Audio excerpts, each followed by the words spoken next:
تو کلیسیا کے بزرگوں کو بلائے اور خداوند کے نام سے اس پر تیل مل کر اس کے لیے دعا کریں. اب یہ آیت جب ہم سنتے ہیں تو ہم فوراً تیل لے آتے ہیں. ہم فوراً کیا کرتے ہیں؟ تیل لے آتے ہیں. کرنے کی ہے تیل نہ کسی نے دیکھا ہو یا سنا ہو کبھی بیمار کے ساتھ اس تیل کے ساتھ کرتے کیا ہے؟ کہاں لگاتے ہیں؟ ماتھے میں لگاتے ہیں یا سر میں لگا دیتے ہیں. لیکن یہاں پر کیا لکھا ہے؟ تیل مل کر اس کے لیے دعا کریں. تیل مل کر اس کے لیے. یا یونانی زبان اوریجنل متن میں جب آپ دیکھتے ہیں تیل مل کر جو لفظ آیا ہے یہ لکھا ہے سر کے بالوں سے لے کے پیر کے تلوے تک ملنا ہے. پرانے عہد نامہ کے اندر تیل ایک لیٹر استعمال ہوتا رہا. اب تیل ملنا ہی کیوں ہے؟ آگے سنیے گا آگے کیا لکھا ہے. جو دعا ایمان کے ساتھ ہو. تیل نال ہوئے یا ایمان نال ہوئے. جو دعا ایمان کے ساتھ ہو تو آگے لکھا ہے اس کے باعث بیمار بچ جائے گا اور خداوند اسے اٹھا کھڑا کرے گا اور اس کے گناہوں کو جو اس نے کیے ہیں ان کو بھی معاف کر دے گا. وہ گناہ بھی معافی میں ہو جائیں گے. خدا کیا کہہ رہے ہیں؟ اس کو ایمان کے ساتھ دعا کرو تو اس کے گناہ بھی معاف ہو جائیں گے اور وہ شفا بھی پا جائے گا. اور آگے کیا لکھا ہے میرے ساتھ سنیے گا. بس تم آپس میں ایک دوسرے سے اپنے گناہوں کا اقرار کرو اور ایک دوسرے کے لیے دعا کرو. تیل کا ذکر تو نہیں. دعا کرو کہ شفا پاؤ. راست باز کی دعا کے اثر سے بہت کچھ ہو سکتا ہے. ایلیا ہمارا ہم طبیعت انسان تھا. اس نے بڑے زور سے دعا کی اور مین نہ برسے. چنانچہ 3.5 برس تک زمین پر مین نہ برسا. پھر اس نے دعا کی تو آسمان سے پانی برسا اور زمین کی پیداوار ہوئی. یہ پورے پیسج کے اندر جب بھی آپ کی کوئی چیز سمجھ میں نہ آئے آپ پورے باب کو پڑھ لیں.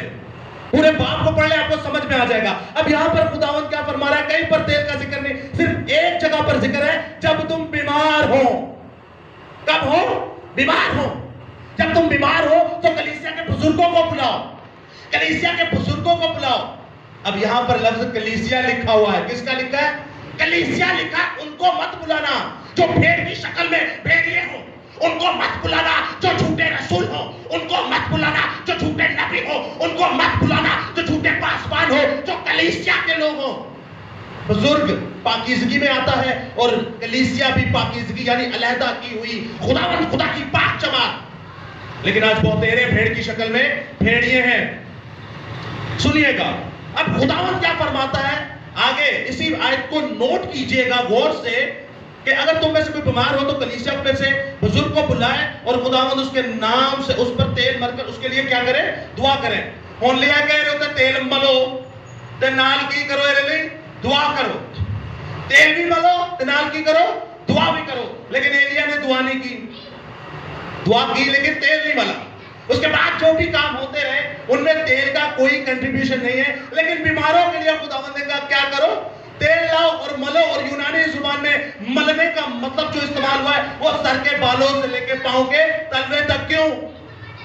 کیونکہ جب پرانے عہد نامہ میں بپتسمہ ہوتے تھے احبار گنتی کی کتاب پڑھیے جب غسل ہوتا تھا انسان کو وضو دیا جاتا تھا اس پیتل کے حوض کے اندر تو گنہگار اور پاک خادم دونوں کو ایک ساتھ دیا جاتا تھا. کوڑ کی بیماری نہایت ہی ڈینجرس بیماری.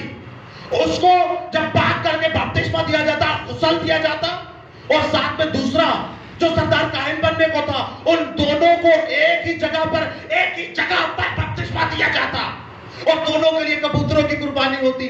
آپ جانتے کبوتر کس کو شو کرتے ہیں؟ کبوتر خدا کی سلامتی کو, کبوتر خدا کی قدس کو شو کرتے ہیں. اور دونوں کے اوپر جب نہلا دھلا دیتے تو دونوں پر تیل ڈالا جاتا اور وہ سر سے لے کے پیروں تک پراہن تک آ جاتا, پیر سے پوچھے تک آ جاتا. اب خداوند کیا فرماتا ہے کہ جب تم میں سے کوئی بیمار ہو تو بیماری آتی کیوں ہے؟ ایک خداوند کے جلال کے لیے اور ایک ہمارے گناہوں کی وجہ سے.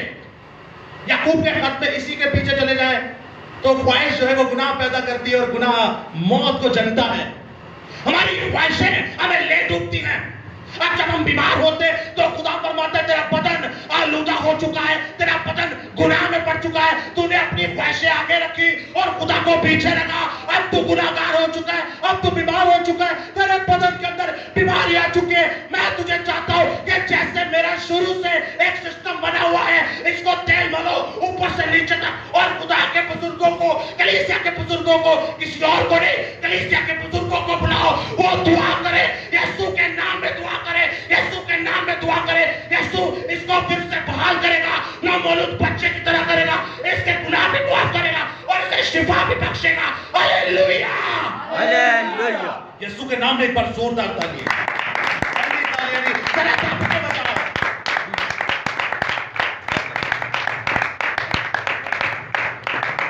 خداوند شفا دیتا ہے کب؟ جب یسوع نام لیا جاتا ہے. میں آپ سے ایک چھوٹی سی بات کرتا ہوں, شفا یسوع نا چاہیے تیل دی بوتلی چاہیے. یسوع نام میں شفا ہے, تو پھر آپ بندوں کو آگے کیوں لاتے ہو, تیل کو آگے کیوں لاتے ہو, پانی کو آگے کیوں لاتے ہو؟ آپ کو نہیں پتا گھر کو میں دیکھیں گی وہ پٹک کے مر جائیں گی. ایسے کام مت کیجئے. بھائی نے فرمایا, نیلسن بھائی ایک منٹ کھڑے ہوئیے گا, آپ نے گیت میں کچھ جملے بولے تھے, جس نام میں ہے, آپ وہ بول سکتے ہیں, جس نام میں ہے مکتی اور جس نام میں ہے شانتی, جس نام میں ہے زندگی, یسوع ہے وہ نام. اور آگے کچھ مصرے تھے, سب سے اونچا ہے. جس نام میں ہے شکتی, جس نام میں ہے مکتی, جس نام میں ہے شفا, جس نام میں ہے جنت الفردوس, جس نام میں ہے عرش معلا, جس نام میں ہے سجدہ, جس یسوع نام کو سجدہ کرتے ہیں. شفا یسوع نام میں ہے, نہ کہ تیل میں, نہ کہ پانی میں, نہ کہ انسان میں, خدا کے قلب میں. یسوع میں شفا ہے. Hallelujah, hallelujah. شفا, تھینک یو. شفا صرف اور صرف یسوع نام میں ہے. اور تیل کی کنٹریبیوشن کیوں ہوئی؟ تم کو یاد دلانے کے لیے اب تم ہو چکے ہو ناپاک. اگر تم ناپاک ہو چکے کوڑ کی طرح, تو آ جاؤ, پاک ہو جاؤ اور اس کو تیل ملو. اور اگر تم تیل ملنے کے بعد خدا کے سردار کاہن بنتے ہو, تو تب بھی تم پہ موسیٰ ہارون کی طرح تیل ہی انڈیلے گا. ایک نشانی دی گئی. اگر ہم نے تیل لگانا ہی ہے تو بھائی ایسا لگائیں جیسا بائبل میں لکھا ہے. اوپر سے لے کے نیچے تک لگائیے, اوپر سے لے کے نیچے تک لگائیے. آپ کو میں ایک اور حوالہ دیے دیتا ہوں مقدس سیموئیل کی کتاب سے, پہلا سیموئیل اس کا 10واں باب, اس کی پہلے پہلی آیت پڑھوں گا, پھر 6 سے 7ویں آیت, پھر 10ویں آیت. آپ نے غور سے سننا ہے, یہ آیتیں بالکل سیم ٹو سیم ہے. اس کلام خدا میں کیا لکھا ہے, تیل کا خداوند کیا فرما رہا ہے ہمارے آگے, کہ مقصد تیل کا ایکچولی ہے کیا. مقدس سیموئیل کی کتاب اس کا 10واں باب اور اس کی پہلی آیت پڑھوں گا, پہلے غور سے سنیے گا یہاں پر کیا لکھا ہے. پہلا سیموئیل اس کا 10واں باب, پہلے اس کی پہلی آیت پڑھیں گے, پھر 6, 7, پھر 10ویں آیت. یہاں پر لکھا ہے, پھر سیموئیل نے تیل کی کپی لی اور اس کے سر پر انڈیلی اور اسے چوما اور کہا, کیا یہی بات نہیں کہ خداوند نے تجھے مسا کیا تاکہ تو اس کی میراث کا پیشوا ہو. خداوند اپنے لوگوں پر تیل ڈالتا ہے, انہیں روح القدس سے اوپر سے لے کے نیچے تک مسا کرتا ہے اور کہتا ہے کہ کیا تو اب میری میراث میں شامل نہ ہوا. اس کے بعد 6, 7ویں آیت میں جب دیکھتے ہیں, جب تیل انڈالا گیا تو تب کیا ہوا, تب خداوند کا روح تجھ پر زور سے نازل ہوگی اور تو ان کے ساتھ نبوت کرنے لگے گا. ساؤل کے بارے میں بات ہو رہی ہے اور آگے لکھا ہے, اور بدل کر اور ہی آدمی ہو جائے گا. سو جب یہ نشان تیرے آگے آئے تو پھر جیسا موقع ہو ویسا ہی کام کرنا, کیونکہ خدا تیرے ساتھ ہے. اور اسی کے ساتھ ساتھ 10ویں آیت میں کچھ یوں لکھا ہے, غور سے سنیے گا. اور جب وہ ادھر اس پہاڑ کے پاس آئے تو نبیوں کی ایک جماعت اس کو ملی اور خدا کی روح اس پر زور سے نازل ہوئی اور وہ بھی ان کے درمیان نبوت کرنے لگا. یاد رکھیں دوستو, جدو خدا دے روح دی گل ہوندی ہے تو پرانے عہد میں تیل نظر آتا ہے, اور جب تیل کی بات ہوتی ہے تو مسا کی بات آ جاتی ہے. خدا آپ کو اپنا پیشوا بناتا ہے, اپنی میراث کا وارث بناتا ہے, اور تب آپ کرنے کیا لگتے ہیں, تب آپ نبوت کرنے لگتے ہیں. اور نبوت لفظ کا مطلب کیا ہے, یونانی زبان کے اندر نبوت 2 لفظوں کو لے کر ملا. پروفیٹیو لفظ ہے. پروفیٹیو کا مطلب ہے ایک تو آنے والے وقت کے بارے میں بتانا, پیشن گوئی کرنا, اور دوسرا خدا کے کلام میں سے ادھر ادھر نہیں ہونا. کہا کہ وہی حابل بھائی جو ہم نے دیکھا تھا کہ تیرے پردے کا رنگ ہے, تیری بائک کا رنگ ہے, تیرے پاسپورٹ کا نمبر ہے, یہ نہیں. خدا کے کلام میں سے جو پیشن گوئیاں ہیں آپ ان میں سے دیکھیں گے. خدا کا کلام 2